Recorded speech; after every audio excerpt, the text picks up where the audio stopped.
Hi friends, ನಾನು ನಿಮ್ಮ Tirtha Prasad K, assistant professor in commerce. ನಾನು ಇವತ್ತು 4ನೇ ಸೆಮಿಸ್ಟರ್ BCom ಇದರಲ್ಲಿ ಅಡ್ವಾನ್ಸ್ಡ್ ಕಾರ್ಪೊರೇಟ್ ಅಕೌಂಟಿಂಗ್ ಈ ಸಬ್ಜೆಕ್ಟ್ ಅಲ್ಲಿ ಮೊದಲನೇ unit redemption of preference shares ಇದರ ಇಂಟ್ರೊಡಕ್ಷನ್ ಪಾರ್ಟ್ ಅನ್ನ ನಾನು ಈ ವಿಡಿಯೋದಲ್ಲಿ ಕವರ್ ಮಾಡ್ತಾ ಇದ್ದೀನಿ. ಈ ಪಿಕ್ಚರ್ ನೋಡಿದ್ರೆ ನಿಮ್ಗೆ ಅರ್ಥ ಆಗುತ್ತೆ. ರಿಡೆಂಪ್ಷನ್ ಅಂದ್ರೆ it is nothing but repayment, ತಗೊಂಡಿರೋ ದುಡ್ಡನ್ನ ವಾಪಸ್ ಕೊಡೋದು. ಸೊ ಇಲ್ಲಿ ಒಬ್ಬ ದುಡ್ಡನ್ನ ಕೊಡ್ತಾ ಇದ್ದಾನೆ, ಇನ್ನೊಬ್ಬ ರಿಸೀವ್ ಮಾಡ್ತಾ ಇದ್ದಾನೆ. ಸೊ ರಿಡೆಂಪ್ಷನ್ ಅಂದ್ರೆ it is nothing but repayment. ಈಗ ಬ್ಯಾಂಕ್ ಇಂದ ಅಥವಾ ಯಾವುದೇ ಫೈನಾನ್ಷಿಯಲ್ ಇನ್ಸ್ಟಿಟ್ಯೂಷನ್ ಇಂದ ಲೋನ್ ತಗೊಂಡ್ರೆ ಅದನ್ನ ವಾಪಸ್ ಕೊಡ್ಲೇಬೇಕಾಗುತ್ತೆ. ಸೊ ಹಾಗೇನೆ ಪ್ರಿಫರೆನ್ಸ್ ಶೇರ್ಸ್ ಕೂಡ ರಿಡೀಮ್ ಮಾಡೋದು ಅಂದ್ರೆ ರೀಪೇಮೆಂಟ್ ಮಾಡೋದು. ಜೊತೆಗೆ ಆ ಪ್ರಿಫರೆನ್ಸ್ ಶೇರ್ ಕೆಳಗೆ ಬರುವಂತ ಅಗ್ರಿಮೆಂಟ್ ಏನಿದೆ ಅದು ಕೂಡ ಕ್ಯಾನ್ಸಲ್ ಆಗುತ್ತೆ. ಸೊ ರಿಡೆಂಪ್ಷನ್ ಅನ್ನುವಂತ ಒಂದು ಸ್ಟ್ಯಾಂಡರ್ಡ್ ವರ್ಡ್ ಅನ್ನ ನಾವು ಬಳಸ್ತೀವಿ. ರೀಪೇಮೆಂಟ್ ಅಂತ ಸಾಮಾನ್ಯವಾಗಿ ಹೇಳೋದಿಲ್ಲ, ರಿಡೆಂಪ್ಷನ್ ಅಂತ ಹೇಳ್ತೀವಿ. ಸೊ ಹಾಗಾದ್ರೆ ಬನ್ನಿ ಈ ಚಾಪ್ಟರ್ನ ಒಂದಷ್ಟು ಕಾನ್ಸೆಪ್ಟ್ಸ್ ಅನ್ನ ತಿಳ್ಕೊಳ್ಳೋಣ.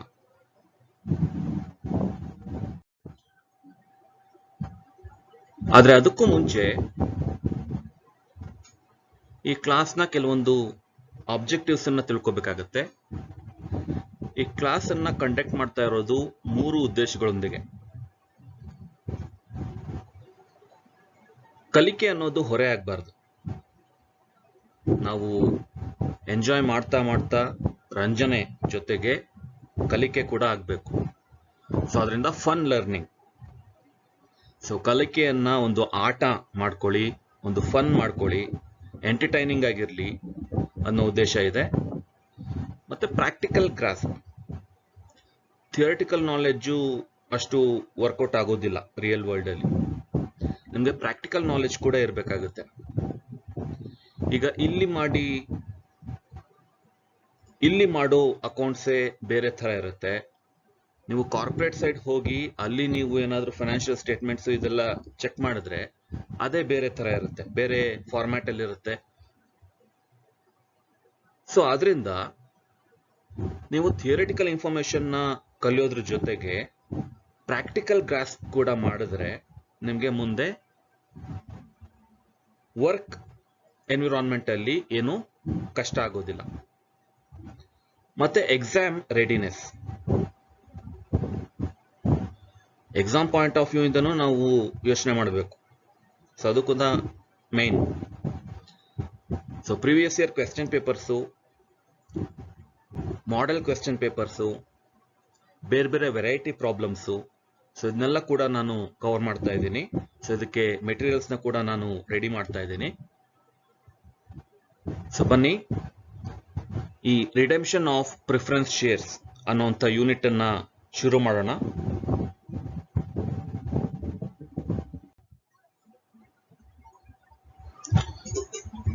ಸೊ ಈ ಪಿಕ್ಚರ್ನ ನೋಡಿ. ಯಾವುದೇ ಒಂದು ಕಂಪನಿ ಬಿಸ್ನೆಸ್ ಮಾಡಬೇಕು ಅಂದ್ರೆ ಇದು ಬೇಕೇ ಬೇಕು, ಹಣ. ಸೊ ಕ್ಯಾಪಿಟಲ್ ಅಂತ ಕರಿತೀವಿ ಅಥವಾ ಬಂಡವಾಳ ಅಂತ ಕರಿತೀವಿ. ಸೊ ಬಂಡವಾಳನ ಮೊಬಿಲೈಸ್ ಮಾಡಬೇಕು. ಅದಕ್ಕೆ ಬೇರೆ ಬೇರೆ ಸೋರ್ಸಸ್ ಇದೆ. ಕ್ಯಾಪಿಟಲ್ ಅಂದ ತಕ್ಷಣ ದುಡ್ಡು ಅಂತ ಮಾತ್ರ ಅಲ್ಲ, ಫಿಕ್ಸ್ಡ್ ಅಸೆಟ್ಸ್ ಬೇಕಾಗುತ್ತೆ, ಹಾಗೆ ಕರೆಂಟ್ ಅಸೆಟ್ಸ್ ಬೇಕಾಗುತ್ತೆ. So land and building, plant and missionary, furniture, raw materials ಬೇಕಾಗುತ್ತೆ. ಮತ್ತೆ ಅದಕ್ಕೆ ಒಂದು ಇನ್ಫ್ರಾಸ್ಟ್ರಕ್ಚರ್ ಬೇಕಾಗುತ್ತೆ. ಸೊ ಇದನ್ನು ಎಲ್ಲ ನಾವು ಕ್ಯಾಪಿಟಲ್ ಅಂತ ಕರಿಬಹುದು. ಆದ್ರೆ ಇದಕ್ಕೆಲ್ಲ ಮೇನ್ ಆಗಿ ಬೇಕಾಗಿರೋದು ದುಡ್ಡು. ಸೊ ಫಂಡ್ಸ್ ಅನ್ನ ಮೊಬಿಲೈಸ್ ಮಾಡೋದು ಹೇಗೆ? ಮುಖ್ಯವಾಗಿ ಕಂಪನಿಗಳಿಗೆ ಎರಡು ಮೇನ್ ಸೋರ್ಸಸ್ ಇದೆ, ಒಂದು ಶೇರ್ಸ್, ಇನ್ನೊಂದು ಡೆಟ್.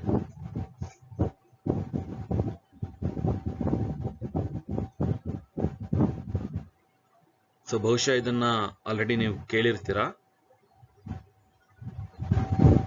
ಶೇರ್ಸ್ ಅಂದ್ರೆ ಎರಡು ರೀತಿ ಬರುತ್ತೆ, ಈಕ್ವಿಟಿ ಶೇರ್ಸ್ ಮತ್ತೆ preference shares. Equity shares are the ownership capital of A company. Equity share holders are the owners of the company. So ಇದು ಓನರ್ಶಿಪ್ ಕ್ಯಾಪಿಟಲ್, ಸ್ವಂತ ಬಂಡವಾಳ. ಇದು ಯಾರ ಹತ್ರ ಈಕ್ವಿಟಿ ಶೇರ್ಸ್ ಇರುತ್ತೋ they are called owners of the company. Partial owners, complete owner ಅಲ್ಲ, ಯಾಕಂದ್ರೆ ಬೇರೆಯವ್ರ ಹತ್ರನೂ ಶೇರ್ಸ್ ಇರುತ್ತಲ್ಲ. So they are partial owners of the company. Preference shares, so ಇದು ಈಕ್ವಿಟಿ ಶೇರ್ಸ್ಗಿಂತ ಭಿನ್ನ. ಪ್ರಿಫರೆನ್ಸ್ ಶೇರ್ಸ್ ಅಂತ ಯಾಕೆ ಕರೀತಾರೆ ಅಂದ್ರೆ they get preference over other share holders and stakeholders in repayment of capital during winding up of the company and in payment of interest or dividend. So ಇಲ್ಲಿ dividend ಅಂತ ಕರಿತೀವಿ ನಾವು share ಆಗಿರೋದ್ರಿಂದ. So in payment of dividend they get preference. So ಇದರ ಅರ್ಥ ಏನಂದ್ರೆ preference share ಹೋಲ್ಡರ್ಸ್ಗೆ first ನಾವು dividend ಅನ್ನ ಪೇ ಮಾಡಿಬಿಡಬೇಕು. ಸೊ ಎಷ್ಟು ಫಿಕ್ಸ್ಡ್ ರೇಟ್ ಆಫ್ ಡಿವಿಡೆಂಡ್ ಇರುತ್ತೆ ಅಷ್ಟನ್ನ ಪೇ ಮಾಡಿ ಮಿಕ್ಕಿದ್ದನ್ನ ನಾವು ಈಕ್ವಿಟಿ ಶೇರ್ ಹೋಲ್ಡರ್ಸ್ಗೆ ಕೊಡಬಹುದು ಡಿವಿಡೆಂಡ್ ಆಗಿ. ಸೊ ಫಸ್ಟ್ ಪ್ರಿಫರೆನ್ಸ್ ಶೇರ್ಸ್ಗೆ ಕೊಡಬೇಕು. ಹಾಗೇನೆ ಕಂಪನಿ ಏನಾದರೂ ವೈಂಡ್ ಅಪ್ ಆಗ್ತಾ ಇದೆ ಅನ್ನೋಂಥ ಕೇಸಲ್ಲಿ ಪ್ರಿಫರೆನ್ಸ್ ಶೇರ್ ಹೋಲ್ಡರ್ಸ್ಗೆನೆ ಫಸ್ಟ್ ಕ್ಯಾಪಿಟಲ್ ರೀಪೇಮೆಂಟ್ ಆಗೋದು. ಸೊ ಅವ್ರು ಹಾಕಿರುವಂಥ ಬಂಡವಾಳನ ಅವ್ರಿಗೆ ಫಸ್ಟ್ ವಾಪಸ್ ಕೊಡಬೇಕು, ಆಮೇಲೆ ಮಿಕ್ಕಿದವ್ರಿಗೆ. ಸೊ ಅದರಿಂದ ಅವ್ರನ್ನ preference share holders, preference shares ಅಂತ ಕರೆಯೋದು ಅದಕ್ಕೇನೆ. ಸೊ ಇದೊಂದು ಮೇನ್ ಡಿಫರೆನ್ಸ್ ಈಕ್ವಿಟಿ ಶೇರ್ಸ್ಗೂ ಮತ್ತೆ ಪ್ರಿಫರೆನ್ಸ್ ಶೇರ್ಸ್ಗೂ. ಇನ್ನೊಂದೇನಂದ್ರೆ ಈಕ್ವಿಟಿ ಶೇರ್ಸ್ ಅಲ್ಲಿ ವೋಟಿಂಗ್ ರೈಟ್ಸ್ ಇರುತ್ತೆ, ಪ್ರಿಫರೆನ್ಸ್ ಶೇರ್ ಹೋಲ್ಡರ್ಸ್ಗೆ ವೋಟಿಂಗ್ ರೈಟ್ಸ್ ಇರೋದಿಲ್ಲ. ಸೊ ಪ್ರಿಫರೆನ್ಸ್ ಶೇರ್ಸ್ ಅಲ್ಲೇನೆ ಸಾಕಷ್ಟು ಟೈಪ್ಸ್ ಬರುತ್ತೆ, ಅದನ್ನ ಮುಂದೆ ನೋಡೋಣ. ಸೊ ಇದು ಶೇರ್ಸ್ ಇಂದ ಮೊಬಿಲೈಸ್ ಮಾಡುವಂತ ಸೋರ್ಸಸ್. ಡೆಟ್ ಅಂತ ಹೇಳಿದ್ರೆ ಹೊರಗಿನಿಂದ ಸಾಲ ತರೋದು ಪಬ್ಲಿಕ್ ಇಂದ, ಅದನ್ನ ಶೇರ್ಸ್ ಅಂತ ಕರೆಯಲ್ಲ ನಾವು, ಡಿಬೆಂಚರ್ಸ್ ಅಥವಾ ಬಾಂಡ್ಸ್ ಅಂತ ಕರಿತೀವಿ. ಇದನ್ನ ಕನ್ನಡದಲ್ಲಿ ಸಾಲ ಪತ್ರಗಳು ಅಂತ ಹೇಳ್ತೀವಿ, ಸಾಲ ಪತ್ರಗಳು. So it is nothing but loan borrowed from public. ಇಷ್ಟು ಟರ್ಮ್ ಅಂತ ಇರುತ್ತೆ, ಇಷ್ಟು ವರ್ಷ, ಅಲ್ಲಿವರೆಗೂ ಇಂಟ್ರೆಸ್ಟ್ ಅನ್ನ ಪೇ ಮಾಡ್ತಾ ಹೋಗೋದು. ಆ ಟರ್ಮ್ ಮುಗಿದ್ಮೇಲೆ ಆ ಡಿಬೆಂಚರ್ ಅಮೌಂಟ್ ನ ರೀಪೇ ಮಾಡಬೇಕಾಗುತ್ತೆ. ಸೊ ಡಿಬೆಂಚರ್ಗೂ ಕೂಡ ಒಂದು ಫೇಸ್ ವ್ಯಾಲ್ಯೂ ಅಂತ ಇರುತ್ತೆ. ಸೊ ಅದನ್ನ ರಿಡೀಮ್ ಮಾಡುವಂಥದ್ದು ಟರ್ಮ್ ಮುಗಿದ್ಮೇಲೆ. ಬ್ಯಾಂಕ್ ಬಾರೋಯಿಂಗ್ಸ್, ಸೊ ಬ್ಯಾಂಕಿಂದ ತರುವಂತ ಸಾಲ, ಸೊ ಅದು ಕೂಡ ಹೊರಗಿನಿಂದಾನೇ ಬರೋದು. Loans from creditors or financial institutions. ಬೇಕಾದಷ್ಟು ಫಿನಾನ್ಷಿಯಲ್ ಇನ್ಸ್ಟಿಟ್ಯೂಷನ್ಸ್ ಇದಾವೆ. ICICI, IDBI, SIDB, ಹೀಗೆ ಸಾಕಷ್ಟು ಫೈನಾನ್ಷಿಯಲ್ ಇನ್ಸ್ಟಿಟ್ಯೂಷನ್ಸ್ ಇದಾವೆ. ಸೊ ಅವರು ಕೂಡ ಸಾಲನ ಕೊಡ್ತಾರೆ. ಅದು ಡೈರೆಕ್ಟ್ ಆಗಿ ಕೊಡುವಂತ ಲೋನ್ಸ್ ಆಗಿರ್ಬೋದು, ಅಥವಾ ಡಿಬೆಂಚರ್ಸ್ ಬಾಂಡ್ಸ್ಗೆ ಸಬ್ಸ್ಕ್ರೈಬ್ ಮಾಡೋದ್ರ ಮೂಲಕನೂ ಆಗಿರ್ಬೋದು. ಒಟ್ನಲ್ಲಿ ಇದೆಲ್ಲ ಸಾಲನೇ. ಸೊ ಹೊರಗಿನಿಂದ ಬರುವಂತ ಯಾವುದೇ ಈ ರೀತಿ ಡೆಟ್ ಏನಿದೆ ಇದೆಲ್ಲ ಬರುತ್ತೆ. ಸೊ ಕ್ಯಾಪಿಟಲ್ ಮೊಬಿಲೈಸೇಷನ್ಗೆ ಇರುವಂತ ಎರಡು ಮೈನ್ ರೂಟ್ಸ್ ಅಂದ್ರೆ ಒಂದು ಶೇರ್ಸ್, ಇನ್ನೊಂದು ಡೆಟ್.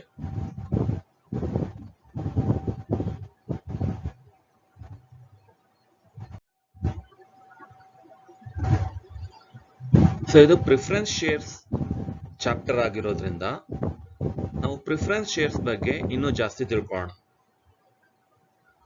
ಸೊ ಅದರ ಫೀಚರ್ಸ್ ಏನು, ಗುಣಲಕ್ಷಣಗಳೇನು? ಮೊದಲನೇದಾಗಿ ಪ್ರಿಫರೆನ್ಸ್ ಶೇರ್ಸ್ ಅಂತ ಯಾಕೆ ಕರೀತಾರೆ ಅಂದ್ರೆ they get preference in payment of dividend and repayment of capital in case of winding up of the company. So ಪ್ರತಿ ವರ್ಷ ಏನು ಬಿಸ್ನೆಸ್ ಇಂದ ಪ್ರಾಫಿಟ್ ಬರುತ್ತೆ ಅದರಲ್ಲಿ ಫಸ್ಟ್ ಪ್ರಿಫರೆನ್ಸ್ ಶೇರ್ ಹೋಲ್ಡರ್ಸ್ಗೆ ಡಿವಿಡೆಂಡ್ ಕೊಡಬೇಕು. ಅದಾದ್ಮೇಲೆ ಮಿಕ್ಕಿದ್ರೆ ಅದನ್ನ ಈಕ್ವಿಟಿ ಶೇರ್ ಹೋಲ್ಡರ್ಸ್ ಇವ್ರಿಗೆಲ್ಲ ಕೊಡಬೇಕು. So they get first preference. ಹಾಗೇನೆ ಕಂಪನಿ ಏನಾದ್ರೂ ವೈಂಡ್ ಅಪ್ ಆಗ್ತಾ ಇದೆ ಅನ್ನೋದಾದ್ರೆ, ಲಿಕ್ವಿಡೇಟ್ ಆಗ್ತಾ ಇದೆ ಅನ್ನೋದಾದ್ರೆ, ಅಂತ ಟೈಮಲ್ಲಿ ಪ್ರಿಫರೆನ್ಸ್ ಶೇರ್ ಹೋಲ್ಡರ್ಸ್ಗೆ ಅವರ ಡ್ಯೂಸ್ ಅನ್ನ ರೀಪೇ ಮಾಡಬೇಕು. ಅಂದ್ರೆ ಅವರು ಹಾಕಿರುವಂತ ಬಂಡವಾಳನ ವಾಪಸ್ ಕೊಡಬೇಕು. ಆಮೇಲೆ ಮಿಕ್ಕಿದಂತ ಕ್ರೆಡಿಟರ್ಸ್ಗೆ ಪೇಮೆಂಟ್ ಮಾಡಬೇಕು. ಸೊ ಅಲ್ಲೂ ಕೂಡ preference share holders get first preference. So ಆದ್ರಿಂದ ಪ್ರಿಫರೆನ್ಸ್ ಶೇರ್ಸ್ ಅಂತ ಕರೆಯೋದು. ಮತ್ತೆ ಫಿಕ್ಸ್ಡ್ ರೇಟ್ ಆಫ್ ಡಿವಿಡೆಂಡ್ ಇರುತ್ತೆ. ಫಿಕ್ಸ್ಡ್ ರೇಟ್ ಆಫ್ ಡಿವಿಡೆಂಡ್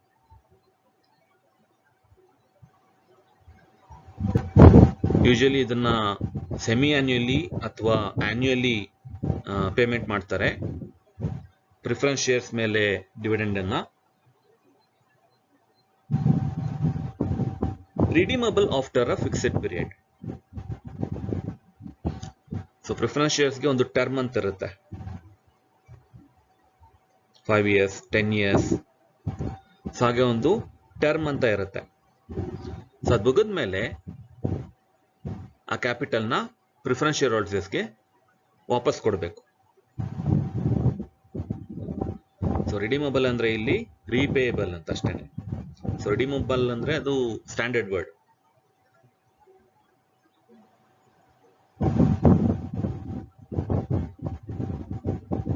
ಮತ್ತೆ ಕಂಪನಿ ರಿಡೀಮ್ ಮಾಡಬೇಕು ಪ್ರಿಫರೆನ್ಸ್ ಶೇರ್ಸ್ ಅನ್ನ ಅಂದ್ರೆ ಕೆಲವೊಂದು ರಿಸರ್ವ್ಸ್ ಇದಾವೆ. ಆ ರಿಸರ್ವ್ಸ್ ಇಂದ ಮಾತ್ರ ಫಂಡ್ಸ್ ಅನ್ನ ತೆಗೆದು ರಿಪೇಮೆಂಟ್ ಮಾಡಬೇಕು, ಬೇರೆ ಸೋರ್ಸಸ್ ಇಂದ ಮಾಡೋ ಹಾಗಿಲ್ಲ. ಸೊ ಅದನ್ನ ಮುಂದೆ ಹೇಳ್ತೀನಿ ಡೀಟೇಲ್ ಆಗಿ.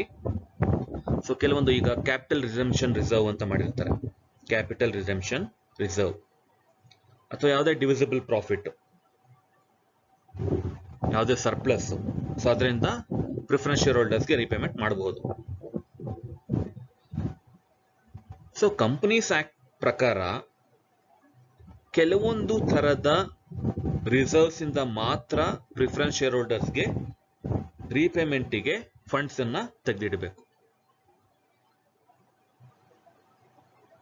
ಇದು ಶೇರ್ ಮತ್ತೆ ಡೆಟ್ ಎರಡರ ಫೀಚರ್ಸ್ ಅನ್ನು ಕಂಬೈನ್ ಮಾಡುತ್ತೆ, ಕೆಲವೊಂದನ್ನ ಬಿಟ್ಟು. ಈಗ ಪ್ರಿಫರೆನ್ಸ್ ಶೇರ್ಸ್ಗೆ ಫಿಕ್ಸ್ಡ್ ಟರ್ಮ್ ಇರುತ್ತೆ, 5 years 10 years ಆ ತರ. ಡೆಟ್ಗೂ ಕೂಡ ಟರ್ಮ್ ಇರುತ್ತೆ, ಅದು ಕೂಡ ಫಿಕ್ಸ್ಡ್ ಟರ್ಮ್ ಆಗಿರುತ್ತೆ. ಮತ್ತೆ fixed rate of dividend preference shares ಅಲ್ಲಿ ಕೊಡೋದು. ಡೆಟ್ ಅಲ್ಲೂ ಅಷ್ಟೇನೆ, fixed rate of interest pay ಮಾಡ್ತೀವಿ. ಪ್ರಿಫರೆನ್ಸ್ ಶೇರ್ಸ್ಗೆ ವೋಟಿಂಗ್ ರೈಟ್ಸ್ ಇಲ್ಲ. ಡೆಟ್ ಅಲ್ಲೂ ಅಷ್ಟೇನೆ, ಕ್ರೆಡಿಟರ್ ಯಾರು ಇರ್ತಾರೆ ಅವರಿಗೆ ವೋಟಿಂಗ್ ರೈಟ್ಸ್ ನ ಕೊಡೋದಿಲ್ಲ. ಸೊ ಹೀಗೆ ಸಾಕಷ್ಟು ಸಿಮಿಲಾರಿಟೀಸ್ ಇದೆ ಪ್ರಿಫರೆನ್ಸ್ ಶೇರ್ಗೂ ಮತ್ತೆ ಡೆಟ್ಗೂ.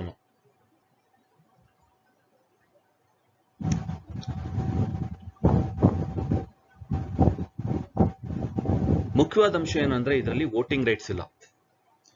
Preference share holders are not allowed to vote in companies annual general meeting. So AGM ಏನ್ ನಡೆಯುತ್ತೆ ಅಲ್ಲಿ ವೋಟ್ ಮಾಡೋದಿಲ್ಲ preference share holders. May be convertible or non convertible. So convertible ಅಂದ್ರೆ convertible into equity shares.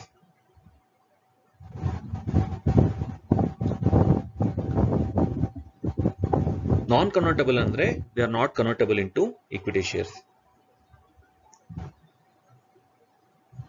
So preference shares ಅನ್ನ equity shares ಆಗಿ convert ಮಾಡಬೇಕು ಅಂದ್ರೆ ಅದಕ್ಕೆ ಒಂದಷ್ಟು ಕಂಡೀಷನ್ಸ್ ಇದೆ, ಗೈಡ್ಲೈನ್ಸ್ ಇದೆ. ಸೊ ಅದ್ರ ಪ್ರಕಾರ ಪ್ರಿಫರೆನ್ಸ್ ಶೇರ್ಸ್ ಅನ್ನ ಕನ್ವರ್ಟ್ ಮಾಡಬಹುದು. ಕ್ಯುಮುಲೇಟಿವ್ ಆರ್ ನಾನ್ ಕ್ಯುಮುಲೇಟಿವ್. ಕ್ಯುಮುಲೇಟಿವ್ ಅಂದ್ರೆ ಅಕ್ಯುಮುಲೇಟ್ ಆಗ್ತಾ ಹೋಗುತ್ತೆ ಅಂತ, ಸೇರ್ತಾ ಹೋಗುತ್ತೆ ಅಮೌಂಟು. ಸೊ ಏನ್ ಅಕ್ಯುಮುಲೇಟ್ ಆಗ್ತಾ ಹೋಗುತ್ತೆ ಅಂದ್ರೆ ಡಿವಿಡೆಂಡ್.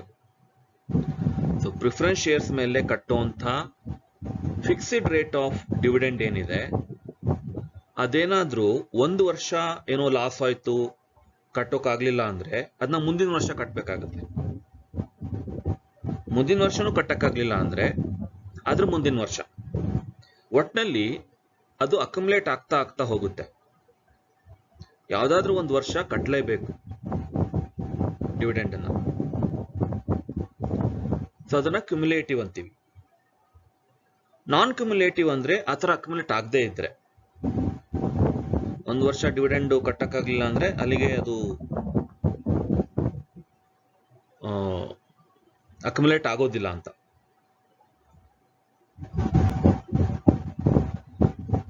ಸೊ ಇದು ಎರಡು ತರದ ಪ್ರಿಫರೆನ್ಸ್ ಶೇರ್ಸ್.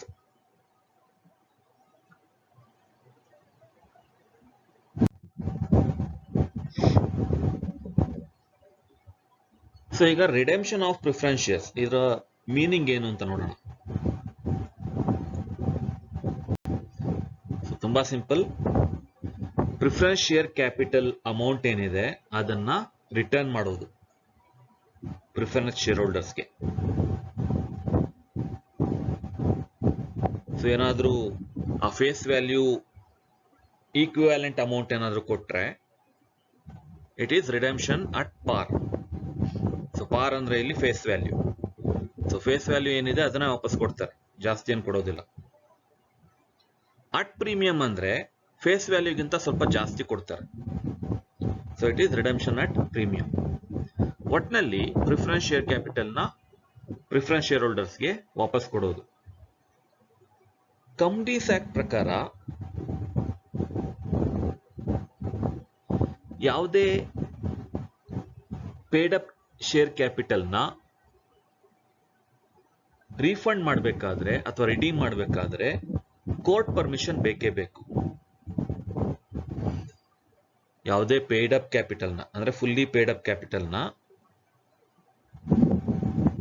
ರಿಡೀಮ್ ಮಾಡಬೇಕಾದ್ರೆ ಕೋರ್ಟ್ ಪರ್ಮಿಷನ್ ಬೇಕೇ ಬೇಕು.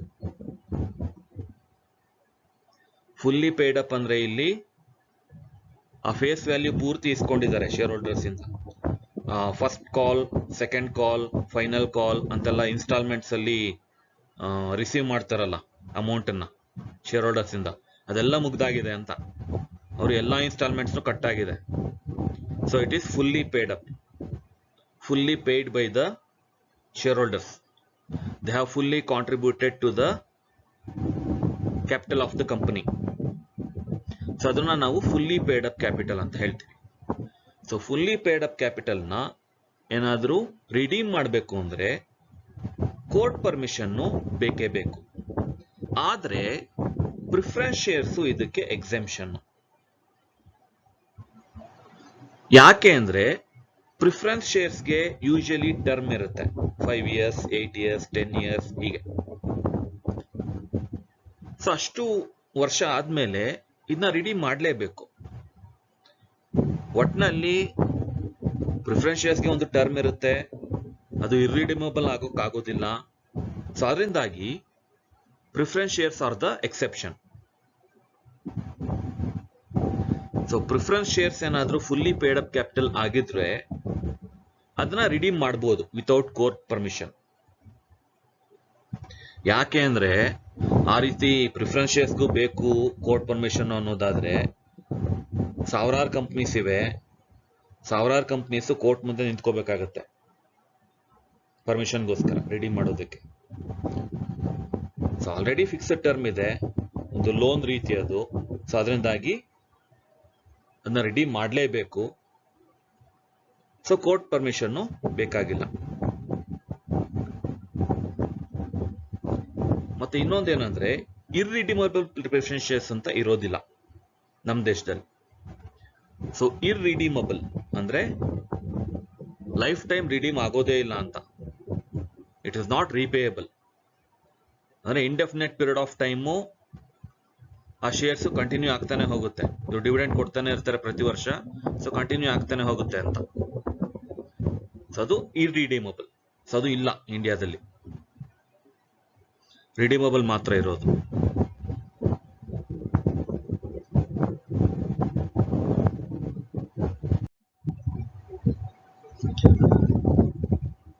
ಈ ರಿಡೆಂಪ್ಷನ್ಗೆ ಬೇಕಾಗಿರುವಂತ ಫಂಡ್ಸ್ ಅನ್ನ ಎಲ್ಲಾ ಅಕೌಂಟ್ಸ್ ಇಂದಾನು ಕೊಡೋಕ್ಕಾಗೋದಿಲ್ಲ. ಕೆಲವೊಂದು ರಿಸರ್ವ್ಸ್ ಇಂದ ಮಾತ್ರ ಪ್ರಿಫರೆನ್ಸ್ ಶೇರ್ ರಿಡೆಂಪ್ಷನ್ಗೆ ಬೇಕಾಗಿರುವಂತ ಫಂಡ್ಸ್ ಅನ್ನ ಕೊಡ್ಬೋದು. ಸೊ ಅದರಲ್ಲಿ ಜನರಲ್ ರಿಸರ್ವ್ ಅಂತ ಇರುತ್ತೆ, ಸೊ ಅದರಿಂದ ಕೊಡಬಹುದು.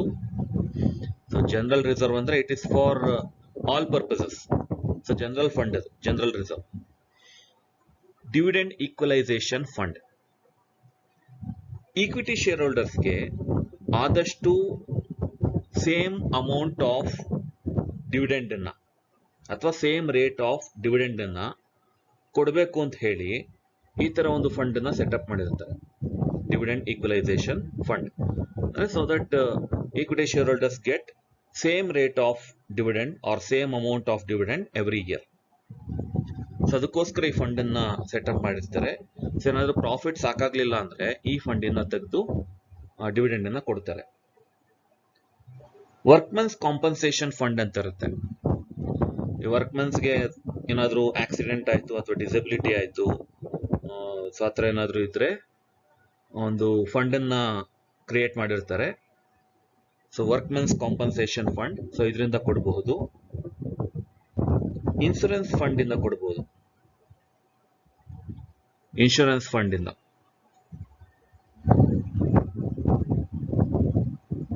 So profit and loss account ಅಲ್ಲಿ ಏನಾದ್ರು ಸರ್ಪ್ಲಸ್ ಇತ್ತು ಅಂತಂದ್ರೂ ಸೊ ಅದರಿಂದ ಕೂಡ ಕೊಡಬಹುದು.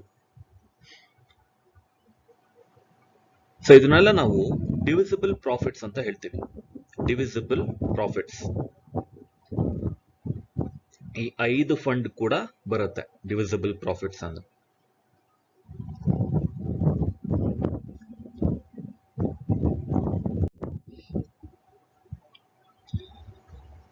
ಕೆಲವೊಂದು ರಿಸರ್ವ್ಸ್ ಇಂದ ನಾವು ರಿಡೆಂಪ್ಷನ್ಗೆ ಬೇಕಾಗಿರುವಂತ ಫಂಡ್ಸ್ ನ ತಗೊಳ್ಳೋಕೆ ಆಗೋದಿಲ್ಲ. So it is prohibited to take funds from some reserves. So ಅದರಲ್ಲಿ forfeited shares account. Forfeited shares ಅಂತ ಹೇಳಿದ್ರೆ ಕ್ಯಾನ್ಸಲ್ ಮಾಡಿರುವಂತ ಶೇರ್ಸ್.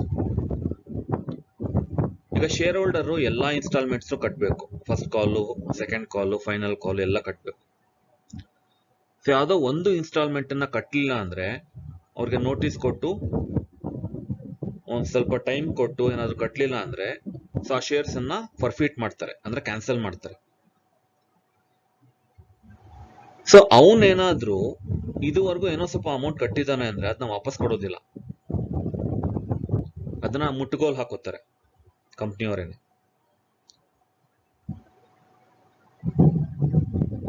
ಸೊ ಅದು ಫರ್ಫಿಟೆಡ್ ಶೇರ್ಸ್ ಅಕೌಂಟ್. ಸೊ ಆ ತರ ಕೆಲವೊಂದು ಶೇರ್ ಹೋಲ್ಡರ್ಸ್ ಹಣ ಕಟ್ಟಕ್ಕಾಗದೆ ಇರುವಂತ ಸಂದರ್ಭದಲ್ಲಿ ಆ ಶೇರ್ಸ್ ಅನ್ನ ಕ್ಯಾನ್ಸಲ್ ಮಾಡ್ತಾರೆ, ಫರ್ಫಿಟ್ ಮಾಡ್ತಾರೆ. ಸೊ ಆಲ್ರೆಡಿ ಏನಾದ್ರೂ ಅಮೌಂಟ್ ಕಟ್ಟಿದ್ರೆ ಅದನ್ನ ಕಂಪ್ನಿನೇ ಮುಟ್ಟುಗೋಲ್ ಹಾಕೊಳ್ಳುತ್ತೆ. ಸೊ ಅಂತ ಒಂದು ಅಕೌಂಟು ಫರ್ಫಿಟೆಡ್ ಶೇರ್ಸ್ ಅಕೌಂಟ್. ಅದರಿಂದ ಕೊಡೋ ಹಾಗಿಲ್ಲ ರಿಡೆಂಪ್ಷನ್ಗೆ. Security premium account. ಈಗ ಡಿಬೆಂಚರ್ಸ್ ಅಥವಾ ಬಾಂಡ್ಸ್, ಸೊ ಈ ತರ ಸೆಕ್ಯೂರಿಟೀಸ್ ಅನ್ನ ಏನಾದ್ರೂ ಪ್ರೀಮಿಯಂ ಅಲ್ಲಿ ಇಶ್ಯೂ ಮಾಡಿದ್ರೆ, ಅಂದ್ರೆ ಫೇಸ್ ವ್ಯಾಲ್ಯೂಗಿಂತ ಸ್ವಲ್ಪ ಜಾಸ್ತಿ ಪ್ರೈಸ್ಗೆ ಇಶ್ಯೂ ಮಾಡಿರ್ತಾರೆ, ಸೊ ಪ್ರೀಮಿಯಂ ಅನ್ನ ರಿಸೀವ್ ಮಾಡಿರ್ತಾರೆ. ಸೊ ಅದು ಈ ಅಕೌಂಟ್ ಅಲ್ಲಿ ಇರುತ್ತೆ. ಇದರಿಂದ ಕೂಡ ಕೊಡೋ ಹಾಗಿಲ್ಲ ರಿಡೆಂಪ್ಷನ್ಗೆ. Capital reserve account. ಸೊ ಇದು ಮುಂದೆ ಬರುವಂತ ಕಂಟಿಂಜೆನ್ಸೀಸ್ಗೆ ಅಥವಾ ಎಮರ್ಜೆನ್ಸೀಸ್ಗೆ ಅಥವಾ ಏನಾದ್ರೂ ಕ್ಯಾಪಿಟಲ್ ಲಾಸ್ ಆದ್ರೆ ಇದಕ್ಕಿದ್ದಾಗೆ ಕಂಪನಿಗೆ ಅಂತ ಸಿಚುಯೇಷನ್ಸ್ ಅನ್ನ ಫೇಸ್ ಮಾಡೋಕ್ಕೋಸ್ಕರ ಇಲ್ಲಿ ಸ್ವಲ್ಪ ದುಡ್ಡು ಇಟ್ಟಿರ್ತಾರೆ. So capital reserve account. So ಅದರಿಂದ ಕೂಡ ನಾವು ರಿಡೆಂಪ್ಷನ್ಗೆ ಕೊಡೋ ಹಾಗಿಲ್ಲ. ಪ್ರಾಫಿಟ್ ಪ್ರಯರ್ ಟು ಇನ್ಕಾರ್ಪೊರೇಷನ್ ಅಂದ್ರೆ ಕಂಪನಿ ಶುರುವಾಗೋಕ್ಕಿಂತ ಮುಂಚೆ ಏನೋ ಒಂದೆರಡು ಟ್ರಾನ್ಸಾಕ್ಷನ್ಸ್ ಅಲ್ಲಿ ಕಂಪನಿಗೆ ಸ್ವಲ್ಪ ಪ್ರಾಫಿಟ್ ಆಗಿರುತ್ತೆ. ಅಂದ್ರೆ ಕಂಪನಿ ಇನ್ನು ಬಿಸ್ನೆಸ್ ಸ್ಟಾರ್ಟ್ ಮಾಡಿಲ್ಲ, ಆದ್ರೂ ಕೂಡ ಯಾವುದೋ ಒಂದೆರಡು ಆಕ್ಟಿವಿಟೀಸ್ ಅಲ್ಲಿ ಕಂಪನಿಗೆ ಪ್ರಾಫಿಟ್ ಆಗಿದೆ. ಸೊ ಅದು ಈ ಅಕೌಂಟ್ ಅಲ್ಲಿ ಇರುತ್ತೆ, profit prior to incorporation account. So ಅದರಿಂದ ಕೂಡ ಕೊಡೋ ಹಾಗಿಲ್ಲ ರಿಡೆಂಪ್ಷನ್ಗೆ. ಸೊ ಈ 4 ಅಕೌಂಟ್ಸ್ ಇಂದ ನಾವು ರಿಡೆಂಪ್ಷನ್ಗೆ ಬೇಕಾಗಿರುವಂತ ಫಂಡ್ಸ್ ಅನ್ನ ತೆಗೆಯೋ ಹಾಗಿಲ್ಲ.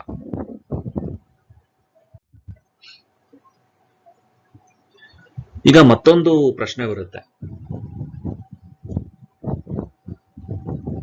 ಕಂಪನಿ ಪ್ರಿಫರೆನ್ಸ್ ಶೇರ್ಸ್ ಅನ್ನ ರಿಡೀಮ್ ಮಾಡಬೇಕು ಅಂದ್ರೆ ಕ್ಯಾಶೇ ಕೊಡ್ಬೇಕಾ ಅಥವಾ ಬೇರೆ ಈಕ್ವಿಟಿ ಶೇರ್ಸ್ ಕೊಟ್ಟರು ನಡೆಯುತ್ತಾ? ಅಂದ್ರೆ ರಿಡೆಂಪ್ಷನ್ಗೆ ಕ್ಯಾಶ್ ಕೊಡೋದ್ರ ಬದಲಾಗಿ ಈಕ್ವಿಟಿ ಶೇರ್ಸ್ ನ ಕೊಡೋದು. ಸೊ ಅವರು ಪ್ರಿಫರೆನ್ಸ್ ಶೇರ್ ಹೋಲ್ಡರ್ಸ್ ಆಗಿರೋರು ಮುಂದೆ ಈಕ್ವಿಟಿ ಶೇರ್ ಹೋಲ್ಡರ್ಸ್ ಆಗ್ತಾರೆ ಅಷ್ಟೇನೆ. ಸೊ ಆ ರೀತಿ ನಿರ್ಧಾರ ತಗೊಳ್ಳೋಕೆ ಕಂಪನಿಗೆ ಅಧಿಕಾರ ಇದೆ, ಪವರ್ ಇದೆ.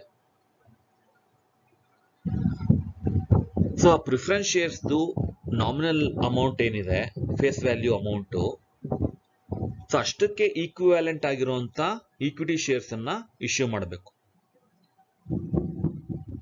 ಒಂದು ಕಂಡೀಷನ್ ಏನಂದ್ರೆ ಆ ಈಕ್ವಿಟಿ ಶೇರ್ಸ್ ಮುಂಚೆ ಇಶ್ಯೂ ಆಗಿರೋದಾಗಿರ್ಬಾರ್ದು.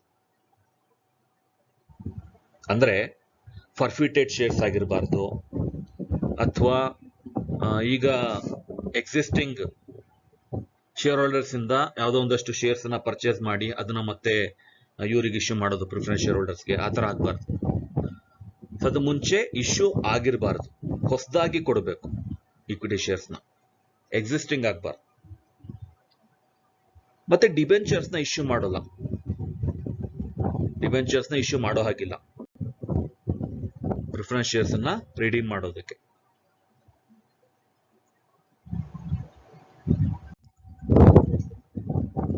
ಈ ರೆಫರೆನ್ಸ್ ಬುಕ್ಸ್ ಎಲ್ಲ ನೋಡ್ಕೊಳ್ಳಿ, ತುಂಬಾ ಇಂಪಾರ್ಟೆಂಟ್ ಬುಕ್ಸ್ ಇವೆಲ್ಲ. ಇ ಕಾಮರ್ಸ್ ವೆಬ್ಸೈಟ್ಸ್ ಅಲ್ಲಿ ಇವೆಲ್ಲ ಬುಕ್ಸ್ ಸಿಗುತ್ತೆ. ಸೊ ಮುಂದೆ ನೀವು ಕಂಪ್ನಿ ಸೈಡ್ ಏನಾದ್ರೂ ಆಫೀಸರ್ ಆಗಿ ಕೆಲಸ ಮಾಡ್ತೀನಿ ಅನ್ನೋದಾದ್ರೆ ಇದೆಲ್ಲ ಬೇಕಾಗುತ್ತೆ. ಅಥವಾ ಮುಂದೆ ಏನಾದ್ರೂ ಆಡಿಟ್ಸ್ ಆಫೀಸ್ ಅಥವಾ ಅಕೌಂಟೆಂಟ್ ಆಗಿ ಕೆಲಸ ಮಾಡಬೇಕು ಅಂದ್ರೆ ಇದೆಲ್ಲ ತುಂಬಾ ಇಂಪಾರ್ಟೆಂಟ್ ಬುಕ್ಸ್ ಇವೆಲ್ಲ. ಸೊ ಸ್ಕ್ರೀನ್ ಶಾಟ್ ತಗೊಳ್ಳಿ.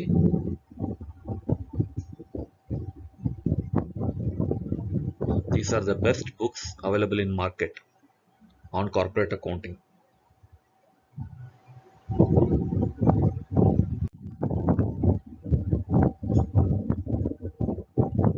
ಸೊ ಈ ಚಾಪ್ಟರ್ ಅಲ್ಲಿ ತುಂಬಾ ಬೇಕಾಗಿರುವಂತ ಥಿಯರಿ ಕಾನ್ಸೆಪ್ಟ್ಸ್ ಅನ್ನ ಹೇಳಿದ್ದೀನಿ. ಈ ಸಬ್ಜೆಕ್ಟ್ ಅನ್ನ ಓದೋಕ್ ಶುರು ಮಾಡಬೇಕು ಅಂದ್ರೆ ನಾನ್ ಕೊಡುವಂತ ಕೆಲವೊಂದು ಸಜೆಷನ್ಸ್. ಯೂಟ್ಯೂಬ್ ಅಲ್ಲಿ ಕೆಲವೊಂದು ಚಾನಲ್ಸ್ ಇದೆ. ಸೊ ಚಾನಲ್ಸ್ ಅಲ್ಲಿ ಸಿಗುವಂತ ವಿಡಿಯೋಸ್ ಅನ್ನ ನೋಡಿ, ಕಾರ್ಪೊರೇಟ್ ಅಕೌಂಟಿಂಗ್ ಮೇಲೆ, ಅದರಲ್ಲೂ ರಿಡೆಂಪ್ಷನ್ ಮೇಲೆ. ಸಾಧ್ಯ ಆದ್ರೆ ಕೆಲವೊಂದು CA ಅಂದ್ರೆ ಚಾರ್ಟೆಡ್ ಅಕೌಂಟೆಂಟ್ಸ್ ಅಪ್ಲೋಡ್ ಮಾಡಿರುವಂತ ವಿಡಿಯೋಸ್ ಇದಾವೆ. ಸೊ ಅದನ್ನು ಕೂಡ ನೋಡಿ. ನಿಮ್ಮ ಸೀನಿಯರ್ಸ್ ಇಂದ ಏನಾದ್ರೂ ಬುಕ್ಸ್ ನೋಟ್ಸ್ ಕಲೆಕ್ಟ್ ಮಾಡೋದಾದ್ರೆ ಸೋಷಿಯಲ್ ಡಿಸ್ಟೆನ್ಸಿಂಗ್ ಮೇಂಟೈನ್ ಮಾಡ್ಕೊಂಡು, ಮಾಸ್ಕ್ ಹಾಕೊಂಡು, ಸ್ಯಾನಿಟೈಸರ್ ಹಾಕೊಂಡು ಕಲೆಕ್ಟ್ ಮಾಡಿ. ಮತ್ತೆ previous 10 years question papers ready ಮಾಡಿಟ್ಕೊಳ್ಳಿ. ಆನ್ಲೈನ್ ಅಲ್ಲಿ 5-6 years ಸಿಗುತ್ತೆ, ಪ್ರೀವಿಯಸ್ 5 years ಸಿಗುತ್ತೆ. ಆದ್ರೆ ಅದಕ್ಕಿಂತ ಹಿಂದಿಂದು ಕೆಲವೊಂದು ಟೆಕ್ಸ್ಟ್ ಬುಕ್ಸ್ ಅಲ್ಲಿ ಸಿಗುತ್ತೆ. ಸೊ ನಿಮ್ಗೇನಾದ್ರು ಸಿಕ್ಕಿದ್ರೆ ಕಲೆಕ್ಟ್ ಮಾಡಿ. ಮತ್ತೆ ಕಂಪನೀಸ್ ಆಕ್ಟ್ ಅಲ್ಲಿ ಏನೇನ್ ಪ್ರಾವಿಷನ್ಸ್ ಇದೆ ರಿಡಂಪ್ಷನ್ ಆಫ್ ಪ್ರಿಫರೆನ್ಸ್ ಶೇರ್ಸ್ ಬಗ್ಗೆ ಅದಷ್ಟನ್ನು ಕಲೆಕ್ಟ್ ಮಾಡಿ. ಎಲ್ಲಾ ಪ್ರಾವಿಷನ್ಸ್ ಇರಬೇಕು ನಿಮ್ಮ ಹತ್ರ. ಮತ್ತೆ ಈ ಕ್ಲಾಸಿಂದ ಏನಾದ್ರೂ ಡೌಟ್ಸ್ ಇದ್ರೆ, ಕ್ವೆಶನ್ಸ್ ಇದ್ರೆ, ಕ್ಲಾರಿಫಿಕೇಶನ್ ಬೇಕು ಅಂದ್ರೆ ನೆಕ್ಸ್ಟ್ ಝೂಮ್ ಮೀಟ್ ಮಾಡಿದಾಗ ಅದನ್ನೆಲ್ಲ ಕೇಳೋಕೆ ತಯಾರಾಗಿ.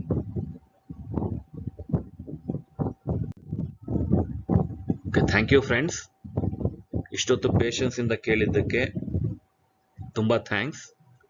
ಅರ್ಧ ಗಂಟೆ ವಿಡಿಯೋ ಅಷ್ಟೇ ಇದು. ಸೊ ಮುಂದೆ ಪ್ರಾಬ್ಲಮ್ಸ್ ಅನ್ನ ಎಕ್ಸ್ಪ್ಲೈನ್ ಮಾಡಬೇಕಾದ್ರೆ ಜಸ್ಟ್ 1-2 ಪ್ರಾಬ್ಲಮ್ಸ್ ತಗೋತೀನಿ, ಅದನ್ನ ಡೀಟೇಲ್ ಆಗಿ ಎಕ್ಸ್ಪ್ಲೈನ್ ಮಾಡ್ತೀನಿ. ಮತ್ತೆ ಅದಕ್ಕೆ ಸಂಬಂಧಪಟ್ಟಂತ ಪ್ರಾಬ್ಲಮ್ಸ್ ಅನ್ನ ನಿಮ್ಗೆ ಅಸೈನ್ಮೆಂಟ್ ಆಗಿ ಕೊಟ್ಬಿಡ್ತೇನೆ. ಸೊ ನೋಟ್ಬುಕ್ ಅನ್ನ ಮೇಂಟೈನ್ ಮಾಡಿ. ಆ ನೋಟ್ಬುಕ್ ಅಲ್ಲಿ ಎಲ್ಲಾ ಇಂಪಾರ್ಟೆಂಟ್ ಪಾಯಿಂಟ್ಸ್, ಪ್ರಾಬ್ಲಮ್ಸ್, ಸೊಲ್ಯೂಷನ್ ಎಲ್ಲ ಇರಬೇಕು. ಸೊ ಬುಕ್ ಅನ್ನ ಚೆಕ್ ಮಾಡ್ತೀನಿ ನಾನು ಕ್ಲಾಸಸ್ ಸ್ಟಾರ್ಟ್ ಆದಾಗ. ಸೊ ನಿಮ್ಮ ಹತ್ರ ಇರಲೇಬೇಕು.